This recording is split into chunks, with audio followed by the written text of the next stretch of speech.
Assalamualaikum warahmatullahi wabarakatuh. Shalom, Om Swastiastu, Namo Buddhaya, salam kebajikan. Perkenalkan, nama saya Sri Buana Tunggadevi dari Teknologi Pangan dan Hasil Pertanian Universitas Gadjah Mada Angkatan 2019. Pada video ini, saya akan mereview jurnal yang diterbitkan oleh Food Chemistry pada tahun 2021 yang berjudul Retention of Polyphenol and Vitamin C in Cranberry Bush Puree, Viburnum opulus by means of non-thermal treatments. Introduction. Viburnum opulus atau cranberry bush ini sendiri merupakan salah satu varietas beri yang berwarna merah dan memiliki aroma yang kuat serta unik.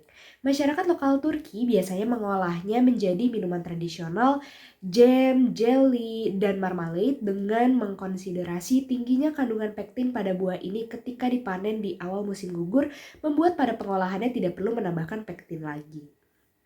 Pada kepercayaan pengobatan tradisional Turki yang dibuktikan dengan studi-studi terkait, cranberry bush ini digunakan sebagai bahan antimikrobia, antioksidan, antidiabetes, diuretik, hipoglikemik, pereda batuk, bahkan membantu menyembuhkan gagal ginjal. Pemberian treatment berupa konvensional thermal dapat merusak kandungan bioaktif pada berry puree, jus, ataupun ekstrak. Contohnya, pada penelitian yang dilakukan Klopotek pada tahun 2005 bahwa setelah proses pasteurisasi jus stroberi menggunakan panas mengakibatkan hilangnya 65% ascorbic acid dan 85% total fenolik. Karena tingginya permintaan pada minimally processed healthy food dengan tingginya kandungan nutrisi, sensory properties, dan lamanya masa simpan, muncullah proses baru berupa non-thermal food processing, teknologi seperti high pressure processing atau yang selanjutnya akan saya singkat sebagai HPP, dan Pulse Electric Field atau PEF yang saat ini sedang marak diteliti dan dikembangkan untuk diaplikasikan pada dunia industri. HPP digunakan untuk meningkatkan microbiological safety dan memperpanjang umur simpan produk dengan pengaruh seminimal mungkin pada physical, nutritional, dan properti sensori. Sedangkan PEF sendiri merupakan perlakuan pemberian setrum atau getaran listrik pada medan listrik dengan durasi singkat yang akan mempengaruhi permeabilitas dari membran biologis yang mengakibatkan reversible atau irreversible permeabilitas. Sehingga PEF dapat membuat irreversible inhibition dari sel vegetatif mikrobia dan juga meningkatkan permeabilitas, bahkan disintegrasi sel pada jaringan tumbuhan yang dapat mendorong rilisnya bioaktif substance intraseluler. Salah satu contohnya yakni pada penelitian yang dilakukan Delsart pada 2012 bahwa perlakuan PEF di antara 0,5 sampai 1,5 kV per cm cukup untuk merilis antosianin dari sel kulit buah anggur. Sehingga penelitian jurnal ini bertujuan untuk memahami pengaruh dari penggunaan HPP pada 200 sampai 600 megapascal selama 5 dan 15 menit dan PEF pada 3 kV per cm 5 sampai 15 kJ per kilogram pada rilisnya bioaktif compound dari cranberry bush puree. Untuk mencapai objektif tersebut dilakukan evaluasi pada psychochemical properties, residual enzyme activities, bioactive content, serta kapasitas antioksidan pada cranberry bush puree yang diberikan treatment HPP, PEF, serta yang tidak diberikan perlakuan apa-apa. Jurnal ini merupakan penelitian pada efek dari cara baru untuk mendapatkan ekstrak dari Turkish Viburnum opulus. Materials and Methods. Chemical. Semua bahan kimia dibeli dari Sigma Aldrich Steinheim Jerman dengan standar kualitas analitik atau LSMS grade. Preparasi cranberry bush puree. Cranberry bush yang sudah matang dibeli dari petani lokal di Kayseri, Turki. Setelah dipanen, cranberry bush direndam dalam air di tempat gelap dengan temperatur ruang. Sebelum diolah lebih lanjut, cranberry bush ini di-screening terlebih dahulu secara fisik apakah terdapat kerusakan atau tidak pada buahnya. Cranberry bush yang bagus selanjutnya diolah pada hari yang sama dengan eksperimen di mana dimulai dengan homogenisasi untuk 3 batch sampel. High pressure processing. Pada perlakuan ini digunakan mesin HPP dalam skala industri. Cranberry bush puree dikemas secara vakum dan disegel dengan low density polyethylene pouch atau LDPE, kemudian diberi perlakuan berupa pemberian tekanan dan air digunakan sebagai medium untuk mentransfer tekanannya. Setelah itu, puree dikemas lagi ke dalam sterilized falcons dan disimpan pada suhu minus 80 derajat Celcius sampai dianalisis. Pulse Electric Field. Menggunakan pilot scale PF batch system, pada penelitian ini digunakan setrum medan listrik dengan energi input 10 dan 15 kJ per kilogram. Pada ruang atau chamber perlakuan terdapat 2 cm gap antar elektroda dan dengan volume 17 ml. Kemudian sampel didinginkan sampai minus 80 derajat Celcius sampai dianalisis. Conductivity, pH, dan total soluble solid. Pengukuran pH menggunakan pH meter dan konduktivitas menggunakan electrical conductivity meter, serta total soluble solid content atau TSSC diekspresikan melalui Brix pada temperatur 20 derajat Celcius menggunakan handheld refractometer.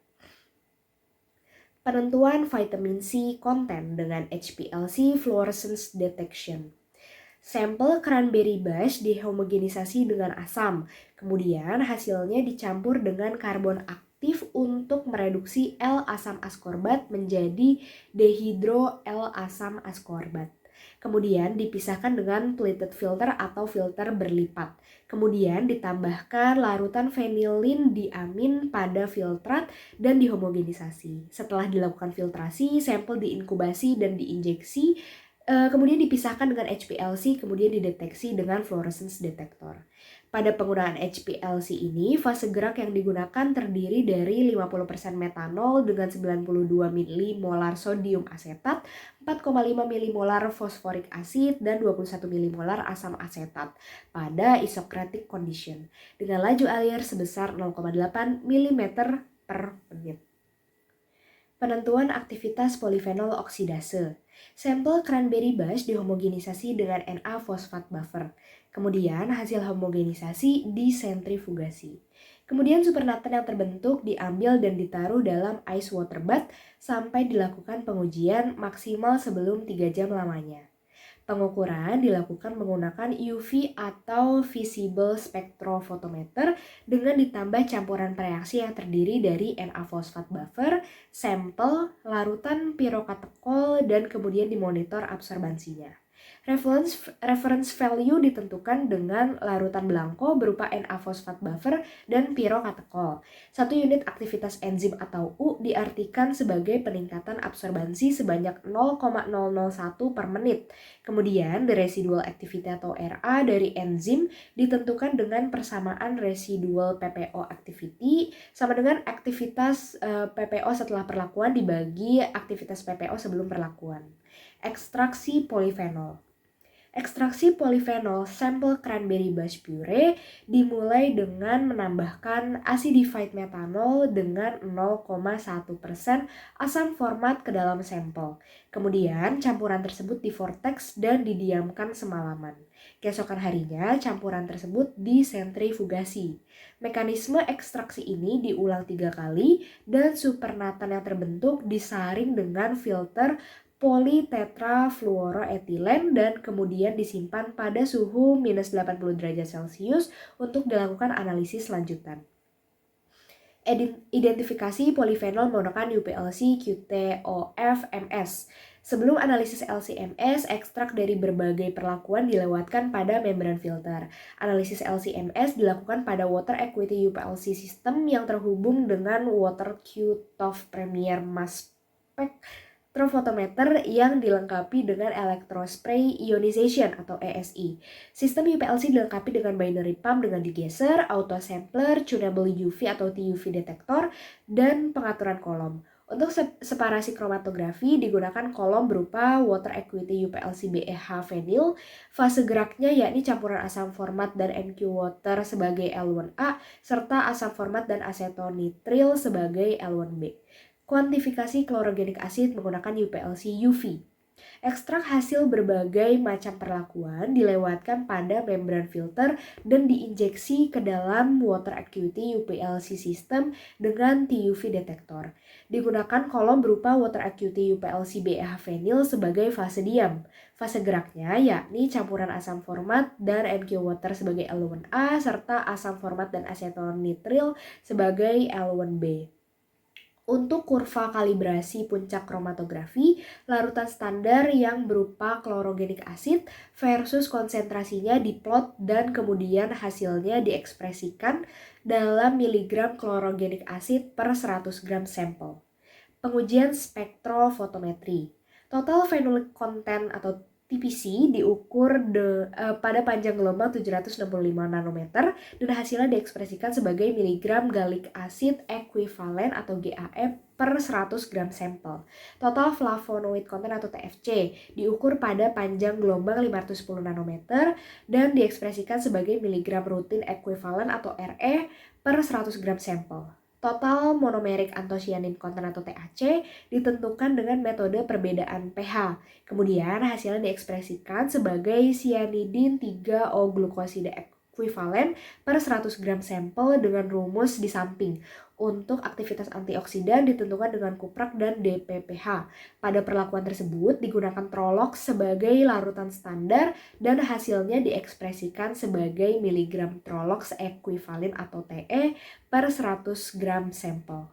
Analisis statistika. Semua perlakuan dilakukan setidaknya dengan triplicate atau 3 kali percobaan, sehingga hasil akhirnya dilaporkan dalam bentuk rata-rata plus minus standar deviasinya. Perlakuan-perlakuan tersebut dibandingkan dengan ANOVA, diikuti dengan Tukey post hoc test di mana nilai P kurang dari 0,05. Result and discussion. Physicochemical properties. Physicochemical properties yang diukur dalam studi ini meliputi pH, total soluble solid content atau TSSC, dan konduktivitas. pH awal dari cranberry bush adalah 3,09 plus minus 0,02 dan tidak ada perubahan yang signifikan pada sampel yang diberi perlakuan maupun yang tidak diberi perlakuan. Hal ini sesuai dengan studi yang pernah dilakukan oleh Huang pada 2016 kepada strawberry dan raspberry puree bahwa HPP tidak membuat pelepasan asam organik berlebihan dari matriks intraselular sel sehingga tidak mempengaruhi perubahan pH. Begitupun bila dibandingkan dengan studi Medina Meza pada 2016 pada blueberry puree bahwa PEF tidak menghasilkan perubahan pH yang signifikan juga. TSSC value dari kontrol sebesar 9 plus minus 0,001%. Tidak jauh berbeda dari nilai hasil perlakuan HPP. Nilai tertinggi TSSC dihasilkan oleh PEF pada perlakuan dengan energi sebesar 10 dan 15 kJ per kilogram.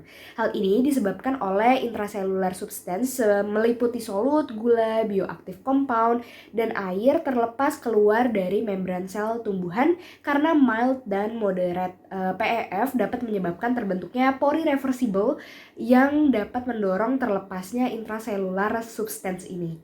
Electrical conductivity adalah karakteristik dari jaringan biologis yang digunakan untuk mengevaluasi efektivitas kekuatan medan listrik PEF terhadap elektroporasi, lepasnya substansi intraselular, serta meningkatnya konduktivitas listrik bahan dan menyebabkan pecahnya membran sel.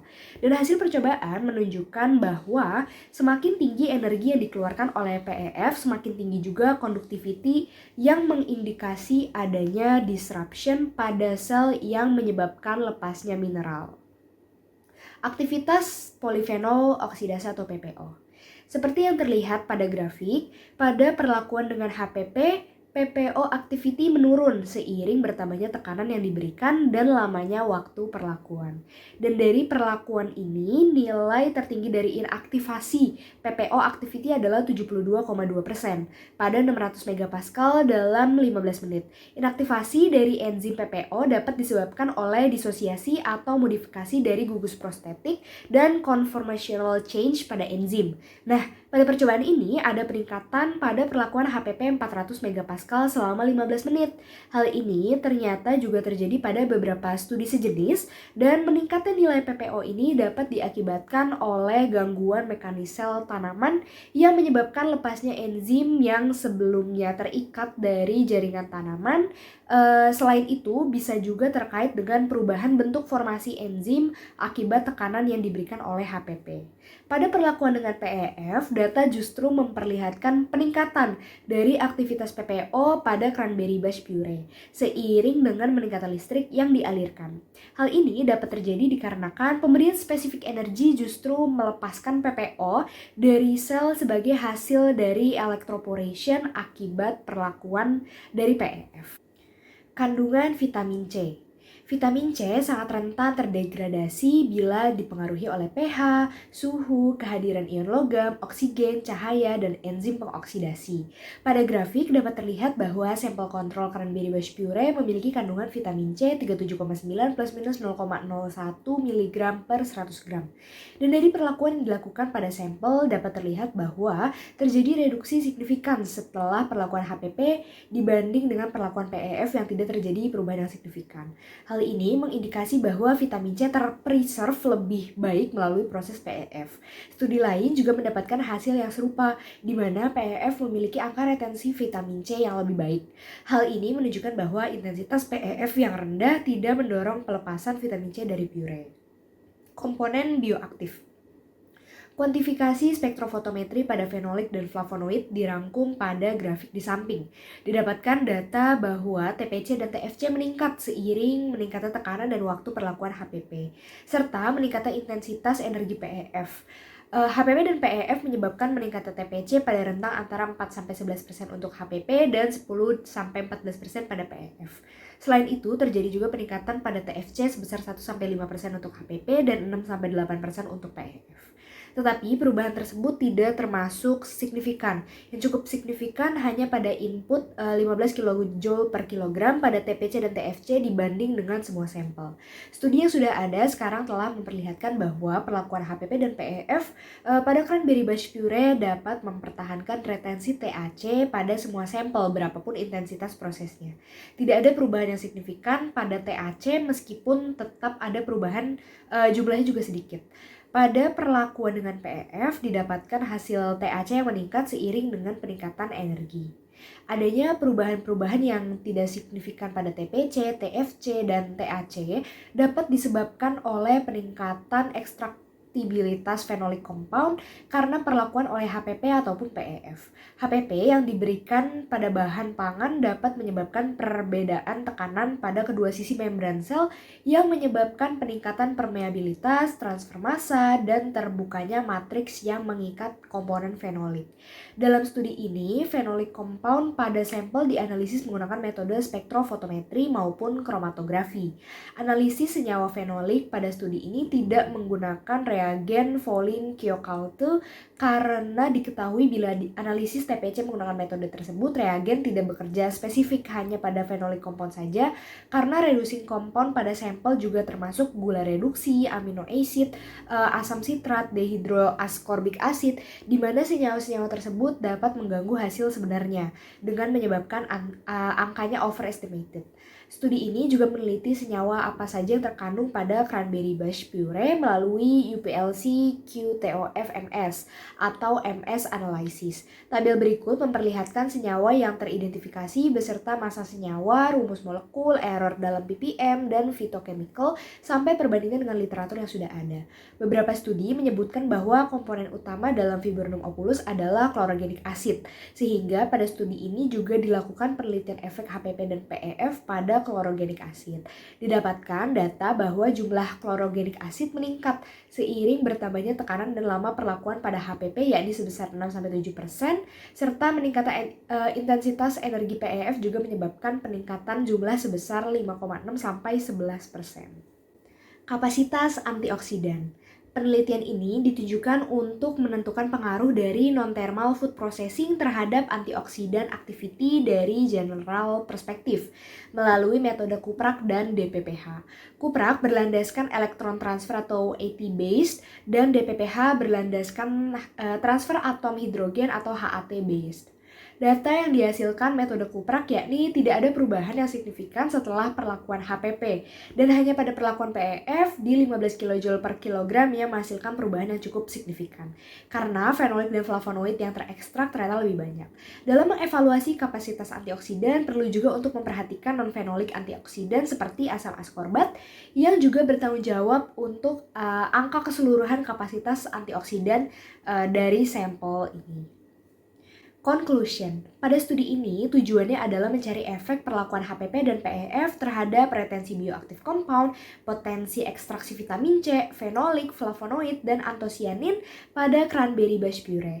Hasil dari studi ini cukup menjanjikan untuk mengaplikasikan penggunaan HPP dan PEF sebagai teknologi baru dari non-thermal food processing untuk merilis polifenol dari cranberry bush. Untuk penelitian lebih lanjut, sangat direkomendasikan untuk membahas mengenai psikochemical, nutritional, microbiological, dan organoleptik dari sampel asli dan yang diberi perlakuan, lalu dilakukan penyimpanan untuk mengetahui perubahan kualitas yang terjadi selama penyimpanan. Di masa yang akan datang, mungkin juga bisa menambahkan studi in vitro dan in vivo bioavailability untuk mengetahui absorpsi akhir dan metabolisme dari antioksidan cranberry bush yang pada akhirnya bisa menjadi big picture dari efek non-thermal food processing. Untuk mengakhiri, secara umum data yang didapatkan HPP dan PEF dapat digunakan untuk meningkatkan nutrisi dari berry puree, khususnya cranberry bush puree. Sekian presentasi dari saya, kurang lebihnya mohon maaf. Terima kasih banyak. Wassalamualaikum warahmatullahi wabarakatuh.